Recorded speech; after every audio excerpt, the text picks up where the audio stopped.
ये लड़ाई औरंगाबाद लेवल की लड़ाई नहीं है।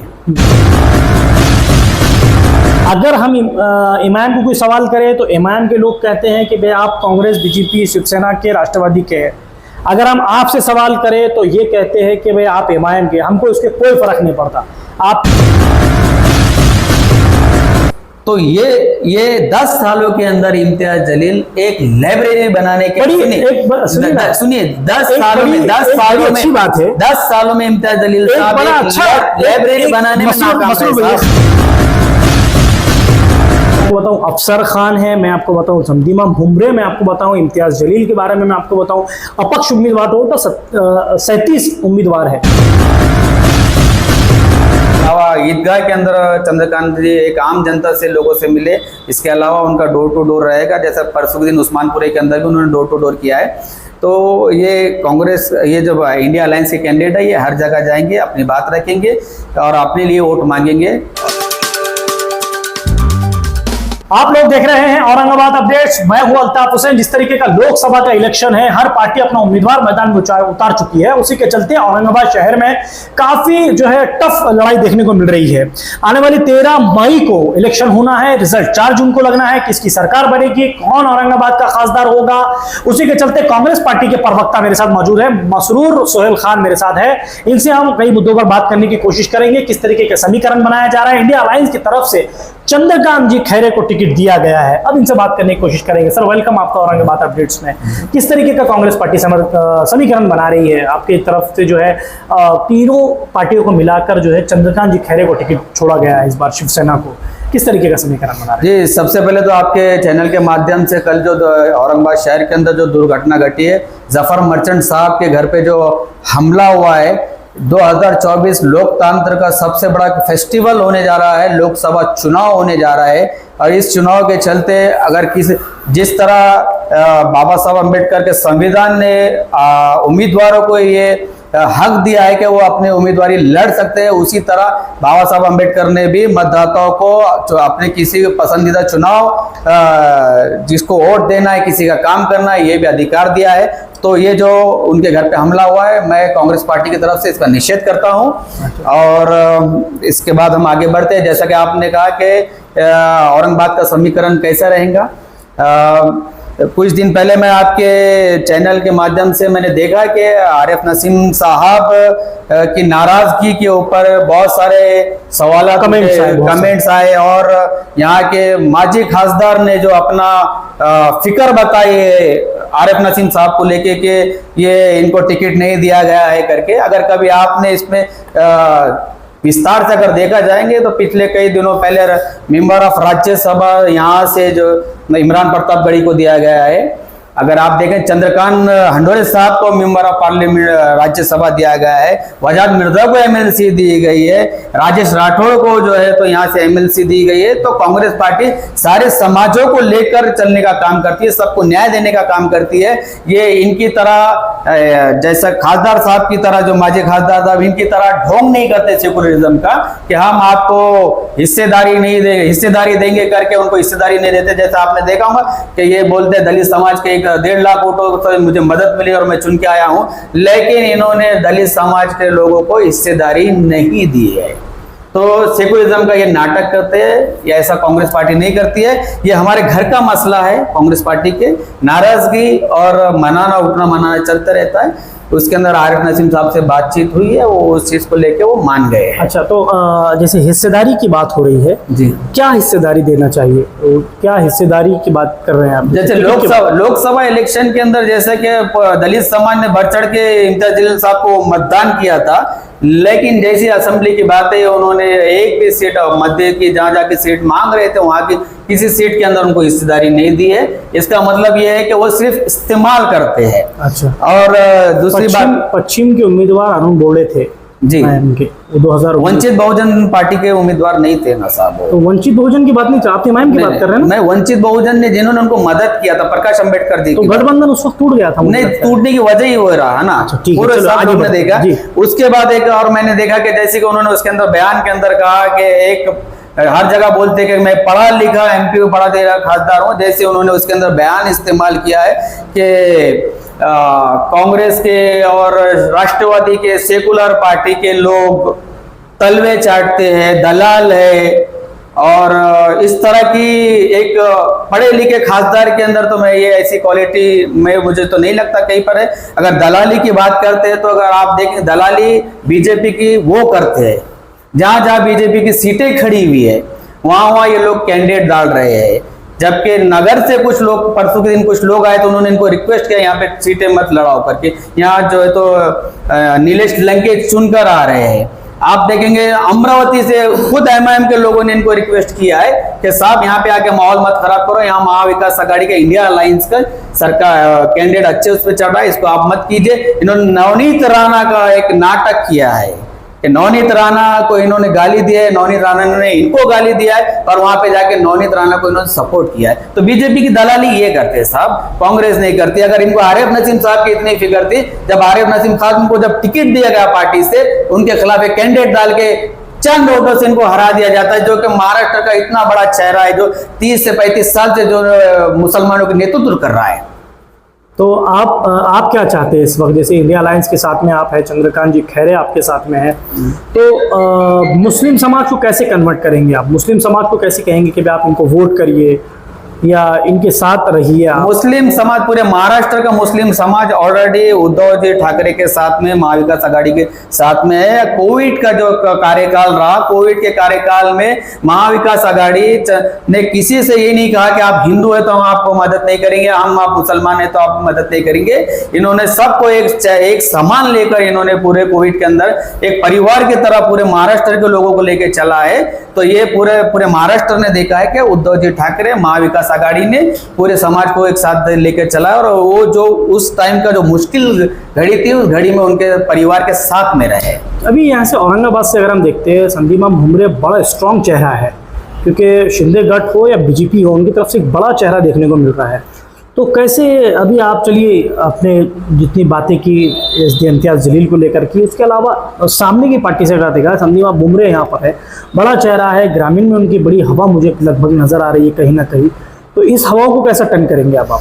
जी, अगर आप देखेंगे कि आप जैसा भुमरे साहब की बात कर रहे हैं, तो भुमरे साहब के पास इनका चेहरा बड़ा है, लेकिन लोगों की सहानुभूति महाविकास आघाड़ी के साथ में है। लोगों की जिस तरह से खंजर फूंकने का काम किया गया, खो के सरकार बनी है, ये महाराष्ट्र की जनता ये भूली नहीं है। अगर आप देखा जाएंगे अभी तक के जो चुनाव हुए हैं, इस देश के अंदर जो चुनाव हुए 180 सीटों के ऊपर 120 सीटों पे इंडिया अलायंस की आगे बढ़ा बता रहा है। अगर आप देखेंगे महाराष्ट्र के अंदर, विदर्भ के अंदर भी, तो वहां पर भी पूरी जनता ने महाविकास आघाड़ी को बहुमत दिया है, महाविकास आघाड़ी के साथ में खड़े रहे। मसरूर भाई, अगर मैं आपको एक सवाल पूछूं तो मुझे लगता है कि मेरे ऊपर भी आरोप लगेगा कि आप इमाम के प्रवक्ता है, और लगता भी है, मुझे कोई उससे फर्क नहीं पड़ता है। मैं आपको एक सवाल पूछता हूँ, इस बार एमआईएम ने मुझे लगता है हैदराबाद, औरंगाबाद, किशनगंज और मेरे ख्याल से लगभग पुणे के लगभग मेरे ख्याल से सीट लड़ा रहे हैं शायद। अभी अहमदनगर का तो आपसे पता चला है, मगर अभी तक तो मेरे सामने नहीं आई है ऐसी कोई बात। शायद आपसे मुझे इल्म हो जाए कि अहमदनगर से सीटें लड़ा रही है। 3 या 4 सीटों पर एमआईएम लड़ रही है। जी नहीं, अगर वो धुलिया से उन्होंने सीट लड़ा रहे हैं, जी धुलिया का भी कंफर्म नहीं हुआ। जी जी, 3 सीटें 4 सीटें वो लड़ा रहे हैं जी। इस बार एमआईएम कह रही है कि हमने आपको खुला मैदान छोड़ा है, आप लड़ाई लड़िए। और उन्होंने ये खास बात कही है कि हम कांग्रेस के साथ आने तैयार थे, हमको लिया नहीं गया। तो आखिर क्यों एमआईएम को आप लोगों ने? आप अगर कभी ये उठा के देख लेंगे, 2014 तक कांग्रेस, एमआईएम कांग्रेस के साथ में रही है। आज जो कांग्रेस को दलाल कह रहे हैं, तो 2014 तक ये भी कांग्रेस के साथ में थे, ये दलाली करते थे क्या? इनको ऑफर दिया गया, ये साथ में आने के लिए तैयार नहीं थे। और अगर दूसरी और बात देखा जाएंगे, अगर उस्मानाबाद के अंदर भी सीट लड़ाने की कोशिश कर रहे हैं, लातूर के अंदर सीट लड़ा रहे हैं, धुलिया के अंदर सीट लड़ा रहे, तो ऐसा नहीं है। अगर आपने इंटरव्यू देखेंगे तो बॉम्बे के अंदर के पूरी सीटें तैयार है, जैसा कि इम्तियाज जलील साहब ने कहा कि पूरी सीटें तैयार है, लेकिन फिर भी आरिफ नसीम खान किसी को मैं हटा के दे दूंगा। तो ये तो जहां जहां भाजपा लड़ रही है, ऐसा पूरा देश ये चाह रहा है, पूरा मुस्लिम समाज ये चाह रहा है, तमाम वर्ग के लोग ये चाह रहे हैं कि किसी भी तरह जो है तो भाजपा जो है तो सरकार में आने से रुक जाए। लेकिन ये किसी ना किसी तरीके से वहां पे जाके वोट खाने का, वोट डिवाइड करने का काम कर रहे हैं और जो है तो देश को, भाजपा को सरकार में आने के लिए मदद कर रहे हैं। अच्छा। अगर आप अगर आप देखेंगे इन्होंने बहुत अच्छा काम किया है। 10 साल से जो लोग इनके पीछे घूम रहे हैं कार्यकर्ता बनके, तो ये उनके लिए इन्होंने क्या किया, एक फोटो सेल्फी के अलावा और क्या दिया है। इनके कार्यकर्ताओं की दुकानें टूट गई है, उसके अंदर ये बचा नहीं सके। कुछ लोगों को जेल हो गई है, वो जो जेल में गए, एमपीडी लग गया, उनके परिवार को उन्होंने देखा नहीं। ये इतनी कमजोर क़यादत है जो इतने स्ट्रांगली बात कर रहे हैं कि इम्तियाज जलील एक ताकतवर क़यादत है, लेकिन ये मैं इनको मानता हूँ ये सबसे कमजोर क़यादत है। और इस बार औरंगाबाद की अवाम जो महाविकास आघाड़ी इंडिया अलायंस का जो कैंडिडेट है चंद्रकांत खैरे जी को बहुत ज्यादा से ज्यादा मतदान देके ये लड़ाई औरंगाबाद लेवल की लड़ाई नहीं है, ये लड़ाई एक सेंट्रल की लड़ाई है। सरकार किसकी बनेगी, सरकार किसकी हटेगी, तो हमारे लिए एक सीट कीमती है साहब। एक सवाल मैं आपको पूछूं, शायद आपको बुरा लगे, आप कितने साल से कांग्रेस में हैं? कितने साल हो गए हैं? ये 15 साल से। 15 साल से कांग्रेस ने क्या दिया है आपको? नगर सेवक का टिकट मिला है आपको 15 साल में? कब मिला? 2015 के अंदर मुझे कांग्रेस का टिकट। आप लड़े थे? जी, मैं उसके अंदर मैं और हमारे एक करीबी साथी है अयूब खान साहब, तो फिर हम दोनों के अंदर वो बातचीत हुई कि दोनों में टिकट आपको मिला था? हाँ, मुझे टिकट मिला। तो फिर उसके बाद आपने उनको टर्नओवर करा दिया? जी, तो आपने उनको दिया? मैंने मेरा बी फॉर्म उनको दिया। तो आपको 15 सालों में कांग्रेस ने क्या दिया? आप जैसे कह रहे हैं कि भाई इमाम के साथ, मैं फिर आपको सवाल कर रहा हूँ, लोग फिर वही कहेंगे कि जी बिल्कुल आप सवाल इमाम के प्रवक्ता बन के बैठे हैं। बिल्कुल सवाल कर सकते हैं। फिर कह रहा हूँ कि मुझे कोई फर्क नहीं पड़ता है, कोई मुझे एक बात बताइए। होता ये है कि मैं आजकल मीडिया का हाल क्या हो बताया, जो चाहते कि आपने सवाल करना, लेकिन सवाल मीडिया सवाल मीडिया का हाल ऐसा है, अगर हम इमाम को कोई सवाल करें तो इमाम के लोग कहते हैं कि भाई आप कांग्रेस, बीजेपी, शिवसेना के, राष्ट्रवादी के हैं। अगर हम आपसे सवाल करें तो ये कहते हैं कि भाई आप इमाम के, हमको इसके कोई फर्क नहीं पड़ता, आपकी सोच को सलाम, आपको जो सोचना है आप सोचिए, हमको कोई फर्क नहीं पड़ता है। एक मेरा सवाल आपसे ये है, अल्ताफ भाई, आपके सवाल से पहले मैं आपको बोलूंगा कि मीडिया ने सवाल करना चाहिए, उनसे भी सवाल करना चाहिए जो सत्ता में बैठे हैं। बहुत अच्छे सवाल और कांग्रेस तो पहले से ही बहुत अच्छे से बहुत अच्छे सब लोगों के लिए लड़ाई लड़ रही है, चाहे युवा रहने दो, मजदूर रहने दो, किसान रहने दो, सबकी लड़ाई लड़ रही है। अच्छी बात है आप लड़ रहे हैं, लेकिन एक सवाल फिर मेरे मन में बार बार ये आता है कि कांग्रेस पार्टी ने महाराष्ट्र से मुस्लिम उम्मीदवार क्यों नहीं दिया? दे सकते थे आप। मैंने आपको पहले से कहा कि हमारे पास में आज के इस सिचुएशन के अंदर एक सीट हमारे लिए इंपॉर्टेंट है। अगर एक सीट चुनकर, तो आपको ऐसा लगता था कि मुस्लिम चेहरा चुन के नहीं आएगा? सुन तो लीजिए, एक सीट हमारे लिए इंपॉर्टेंट है। जो चीज हो सकती है, जैसा कि राज्यसभा के अंदर इमरान प्रताप बड़ी साहब को महाराष्ट्र से इमरान प्रताप बड़ी साहब को टिकट दिया गया, जो इम्तियाज जलील साहब से अच्छे सवाल कर रहे हैं पार्लियामेंट हाउस के अंदर, ये मुसलमानों के साथ नहीं आया हुआ है।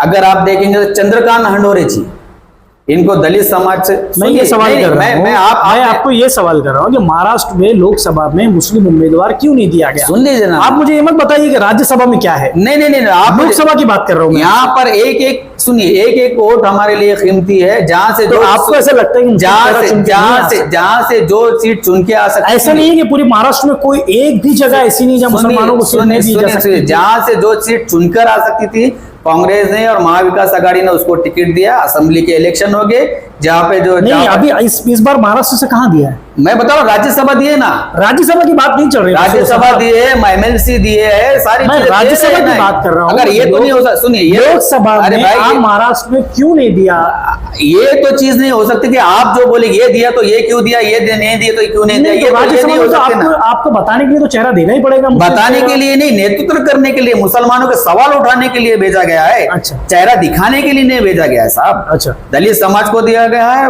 मुस्लिम समाज को दिया गया, एमएलसी दिए है, क्या राजेश राठौड़ साहब को जो तो उनको भी टिकट दिया, उनको भी एमएलसी दिया गया। तो सारे समाजों को लेकर कांग्रेस चल रही है। हमारा मकसद यहाँ पर इंडिया अलायंस के ज्यादा से ज्यादा सीटें आना और सारे वर्ग के लोगों को न्याय मिलना। महाराष्ट्र से कितनी सीटें निकल सकती है लगभग? आपका क्या गणित है? क्या कांग्रेस पार्टी के प्रवक्ता है, कभी पूरे महाराष्ट्र के लोग आपके टच में होंगे? कितना इस बार जो है इंडिया अलायंस सीटें? इस बार इंडिया अलायंस से मैक्सिमम जो 30+ सीटें निकल रही है, जहां से अभी तक रिव्यू आया है। पर बी टीम जितनी कोशिश कर रही हो, जितनी ताकत लगाने की लगा ले, लेकिन देश की और इस महाराष्ट्र की जनता ने ठान लिया है कि इस बार वो लोग इंडिया अलायंस के साथ में रहेंगे। मुस्लिम समाज का क्या, मुझे लगता है कि अब अगर चंद्रकांत खैरे साहब के साथ हम मुस्लिम समाज जा रहा है तो उनका क्या फायदा, मतलब क्या मैनिफेस्टो रखा है उन्होंने मुसलमानों के लिए, आने के बाद में क्या आप क्या उनसे काम बनवा के लेंगे मुसलमानों के लिए? मुसलमानों के लिए अगर आप देखा जाएंगे कि औरंगाबाद से मुसलमान जिसने नेतृत्व किया है, जैसा आपने जकरिया साहब को देखा होगा, कांग्रेस से लीडर रहे जकरिया साहब, आज़ाद कॉलेज बनाए इन्होंने, लाखों लोगों ने, स्टूडेंट्स ने, लाखों लोगों ने वहाँ से तालीम हासिल की और आने वाले कई सालों में लाखों लोग भी हासिल करेंगे। अगर आप देखेंगे अजीम साहब को औरंगाबाद की जनता ने, कांग्रेस पार्टी ने इनको चुना के दिए, तो चेन ऑफ स्कूल इन्होंने बनाए, उससे कई हजारों लोग ने सब फायदा उठाया है, लोग नौकरियां कर रहे हैं। तो ये 10 सालों के अंदर इम्तियाज जलील एक लाइब्रेरी बनाने के सुनिए 10 सालों में 10 सालों में इम्तियाज जलील साहब लाइब्रेरी बनाने में नाकाम रहे। एक खास बात है आपकी। मैं आपको जो सवाल पूछता हूं आप उससे हटके क्या करते हैं, इम्तियाज जलील के पास जाते हैं।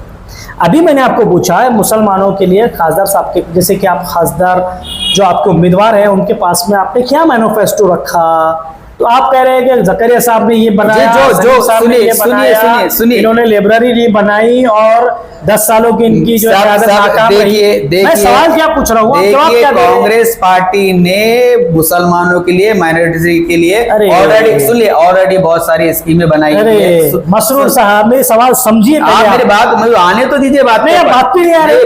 मैं आपको पूछ रहा हूँ आपके उम्मीदवार ने मुसलमानों के लिए मैनिफेस्टो क्या रखा है, मुझे बात करने बोलिए कि भाई ये मैनिफेस्टो रखा है, कांग्रेस ने ये किया है। सुनिए ये जो है तो हमारा उम्मीदवार या चंद्रकांत खैरे नहीं, ये इंडिया अलायंस का उम्मीदवार है। इंडिया अलायंस ने जो मैनिफेस्टो बनाया है, जैसे रोजगार का न्याय देना चाहिए, युवाओं को रोजगार, किसानों को न्याय देना चाहिए, पेंशन देना चाहिए, मजदूरों को पेंशन देनी चाहिए, औरतों को, महिलाओं को सुरक्षा देना चाहिए, महिलाओं के एजुकेशन के लिए फैसिलिटी देना चाहिए।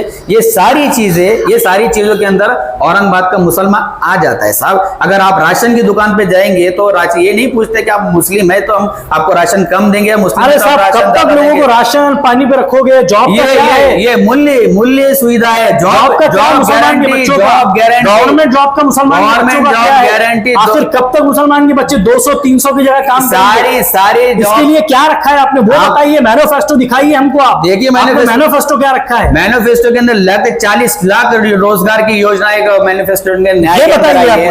तो मैं आ रहा हूँ ना, आप बोलने देंगे तो आएंगे ना। क्यों बोल रहे हैं? मैं बोल रहा हूँ आपकी, जब आपने उम्मीदवार रखा है उनसे आपकी कुछ बातचीत तो हुई होगी ना जी। बात भाई आप चुन के अगर आते हैं तो आपको ये हमारे नौजवानों के लिए करना पड़ेगा। हमारा उम्मीदवार कॉमन मिनिमम प्रोग्राम के ऊपर काम करेगा जो कांग्रेस का मैनिफेस्टो है। अच्छा, यही तो मैं पूछना चाह रहा हूँ आपसे। अभी जैसे कि सामने उम्मीदवारी की बात चल रही है तो आप जैसे उनका चिन्ह छीन लिया गया है, क्योंकि धनुष्य बाण उनका चिन्ह हुआ करता था, मशाल हो गया है। कई लोगों को यह भी कंफ्यूजन रहेगी कि भाई मशाल चंद्रकांत खैरे जी का है, उसके अलावा 2 बड़े चेहरे भी और मुझे नजर आ रहे हैं कहीं ना कहीं। एक जो है हर्षवर्धन जादव है, डॉक्टर जीवन राजपूत है, मैं आपको बताऊं अफसर खान है, मैं आपको बताऊं समदीमा भुमरे, मैं आपको बताऊं इम्तियाज जलील के बारे में मैं आपको बताऊं। अपक्ष उम्मीदवार टोटल 37 उम्मीदवार है। 37 उम्मीदवारों में से आप कैसे, मतलब आपके उम्मीदवारों को आप जीत की तरफ लेकर जाएंगे? देखिए, अगर देखा जाएंगे तो पूरे देश के मतदाताओं ने अपना माइंड बनाया है कि हम जो थे इंडिया अलायंस के साथ में जाएंगे। हमारा उम्मीदवार इंडिया अलायंस के उम्मीदवार है और जिसका जो योजनाएं देने वाले हैं, जो न्याय देने वाले हैं, ये जन हमारा पर्चा ये घर घर तक पहुंच चुका है। तो इसके अंदर सारे को सबका विजन क्लियर है कि इस बार जो है तो मशाल, हमारे कैंडिडेट की निशानी मशाल है और मशाल को ही वोट देंगे। अभी कोई बड़े नेता कांग्रेस के आएंगे यहाँ प्रचार के लिए? बिल्कुल आएंगे ना। कौन कोई है? मल्लिकार्जुन खड़गे जी का यहाँ दौरा है और राहुल जी का भी दौरा चलना है, तो वो औरंगाबाद आ सकते हैं। अभी जैसे कि राहुल गांधी जी की बात चल रही है, तो फिर उसके अलावा जब प्रचार शुरू होने वाला, मुझे लगता है आज से शायद प्रचार शुरू हो जाएगा, कल से शुरू हो जाएगा प्रचार। तो कहाँ जैसे कांग्रेस ये चाहे कि चंद्रकांत जी खैरे को मुस्लिम एरिया में लाया जाए, मुस्लिम लोगों से भी मिलाया जाए, उनको कहा जाए कि यहाँ भी मुस्लिम रहते हैं। आपने ईद के ऊपर देखा नहीं, चंद्रकांत खैरे जी ने जो अपने यहाँ के जो मुस्लिम जो जिनको प्रोमिनेंट मुस्लिम्स माना जाता है, तो उनके पास में उन्होंने ईद मिलने के लिए उनके पास में गए। इसके अलावा ईदगाह के अंदर चंद्रकांत जी एक आम जनता से लोगों से मिले। इसके अलावा उनका डोर टू डोर रहेगा, जैसा परसों के दिन उस्मानपुरे के अंदर भी उन्होंने डोर टू डोर किया है। तो ये कांग्रेस, ये जो इंडिया अलायंस के कैंडिडेट है, ये हर जगह जाएंगे, अपनी बात रखेंगे और अपने लिए वोट मांगेंगे। और दूसरी बात, तैयारी की बात अगर आप कर रहे हैं तो हमारे शहर अध्यक्ष शेख यूसुफ साहब ने पूरे तीनों मतदार संघ के अंदर अपने बूथ वाइज कमेटी बनी हुई है। हमारे मंडल कमेटी बन चुकी हुई है, तो उसके ऊपर हम लोग जो तो बूथ लेवल पे हम हमारा काम करें। थैंक यू सो मच, आपने इतना वक्त आपका दिया। ये थे मसरूर सोहेल खान साहब। जैसे इनकी खास बात ऐसी, इनसे बात करके ऐसी पता चली है कि कांग्रेस पार्टी हो, शिवसेना हो या राष्ट्रवादी हो, इन्होंने तीनों ने मिलकर एक उम्मीदवार यहाँ पर दी है, जो चंद्रकांत जी कह रहे हैं। आने वाले वक्तों में देखना है कि क्या होगा। जैसे हर बार हम लोग कहते हैं कि क्या 13 मई को हम खास तौर से सारी जनता से अपील करते हैं कि आपके घरों से निकलिए, वोट करिए। आपका वोट बहुत कीमती है। इस कीमती वोट को देकर आप चुनिए कि आपको किसकी सरकार बनाना है, आपको किसके साथ जाना है और आप कौन चाहते हैं कि हमारे जिले का खासदार हो। देखने के लिए जुड़ते रहिए हमारे साथ, सब्सक्राइब करिए हमारे चैनल को और देखते रहिए औरंगाबाद अपडेट्स। कैमरामैन जिया उल हक के साथ मैं अल्ताफ हुसैन, आप लोग देख रहे हैं औरंगाबाद अपडेट्स।